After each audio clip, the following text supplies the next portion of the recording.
long bone, long bone, long bone, long bone, long bone, long bone, long bone, long bone, long bone. Are you following me? Okay? A whole lot of the skeletal system. This is the process that we have that gives rise to what we tend to think of the skeletal system. You hear the skeletal system, these are probably the areas you think about. And then you probably think about this, then you probably think about this, then you probably think about that. Okay? So, these long bones, and it's going to be similar in the ones that are going to be short bones and ones that are going to be irregular bones. Okay? But for the long bones, these are the ones that are really going to be important in itty bitty baby that looks like the letter C becoming the letter S. Okay? So they're going to be very responsible for making sure it does this. Okay? And then there will be a little bit of this way, the building out. Okay? So here's the process. Early in development, we have our cartilage model. All right? Itty bitty baby, cartilage. Okay? But here's something that we find that's going to be present. It's going to have a perichondrium, which is a connective tissue wrapping. At this point in time, what have we learned about what is present in connective tissue? We've got stem cells. And connective tissue tends to have a good blood supply. Okay? So, we can see that except for the areas where joints are going to form, our cartilage model has a connective tissue wrapping. As development continues and as itty bitty baby is born and begins to grow, certain things are going to begin to happen. We're going to find that this diaphysis portion, take a peek at this picture right here. What do you see in that picture that you don't see in step 1? You get a blood vessel. A blood vessel begins to move into that connective tissue layer. Blood. It's not called the life force without a reason. It can carry everything needed for all the cells of the body. We now have access to a food source, some way to get rid of waste. Now, let me think here for a second. The perichondrium, because of materials that come in by way of the blood, now turns into periosteum.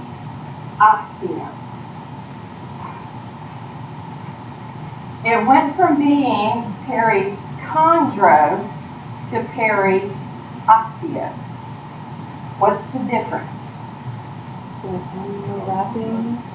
One's cartilage, one is bone. Chondro, cartilage, osteo, bone. So materials have now entered to help give rise to bone by way of this tissue wrapping. Now, cartilage remains at the end. Cartilage, cartilage. We begin to have the invasion of osteo-building cells. You see how we're kind of taking over the center of the bone? And which direction are they pushing in which direction are they pushing? They're pushing upward and outward. Okay? So, now, because I have bone cells are going to begin to take over the cartilage cells. I'm going to be giving rise, it's going to be giving rise to my spongy bone and my compact bone. Now, the ends are still cartilage. Take 12 or 13-year-olds, okay? Very bendy, very flexible. Children who are younger and break bones tend to heal rather quickly, okay? And one of the things that's still present in a huge amount is cartilage, but it's mostly at the ends of the bone. The middle of the bones, and because they are elongated and growing outward, okay, they're getting hardened, but this center isn't, okay? Now, as growth continues, bones continue to grow, we can see, let me think here for a second. The ends of the bones, which are the epiphyses, my diaphysis is still getting taken over by the ossification, but now something's got to start happening at the ends of the bones, at the epiphyses. They will begin to develop areas that are going to get calcified because the bone tissue, the bone cells, are going to begin to take over the ends of the bones also. Once that begins to take over, we can see the areas of ossification that begin to occur still taking place. I'm now down to this little ridge of area for the hyaline cartilage. As the bone ossification continues to take place, then by the time you've reached your full height, there are no more areas of ossification. The line, this little ridge that still has hyaline cartilage, okay, that has become completely ossified. In full growth bone, this is now known as our epiphyseal line. Because that area is hyaline cartilage, which is helping this bone to continue to ossify. This is the reason that if a child breaks one of their bones at the epiphyseal plate, not the line, because as long as hyaline cartilage is still present, it's the epiphyseal plate. This is the reason that it's very important that the doctor who sets the broken bone knows what they're doing. Is this just showing like as you get older? As you get up, this would be when you stop growing. And the very first one would be from fetal development to fetus to offspring to growing to this point of growing, that point of growing to full height. If they don't set a broken bone that has broken the epiphyseal plate correctly, that there's a good chance of this happening. Okay? That could happen, or this could happen. Alright? So when children break their bones, it becomes extremely important for them to get their bones set correctly. But then, once again, they heal very quickly. But this would be endochondral because it is happening within the cartilage. Okay? Any questions about the two? Intramembranous or endochondral? Alright. Here's a little bit of a comparison between the two, talking about the different development tissue, the mesenchyme, okay, moving into the cells, moving into the point that would give rise to the bone, and the differences between the intramembranous and endochondral. The reason that we need both is because we need bones to grow. From time of development, okay, until you're born, we need for that growth and development to take place. The growth in length, always, at the epiphyseal plate, always. Now,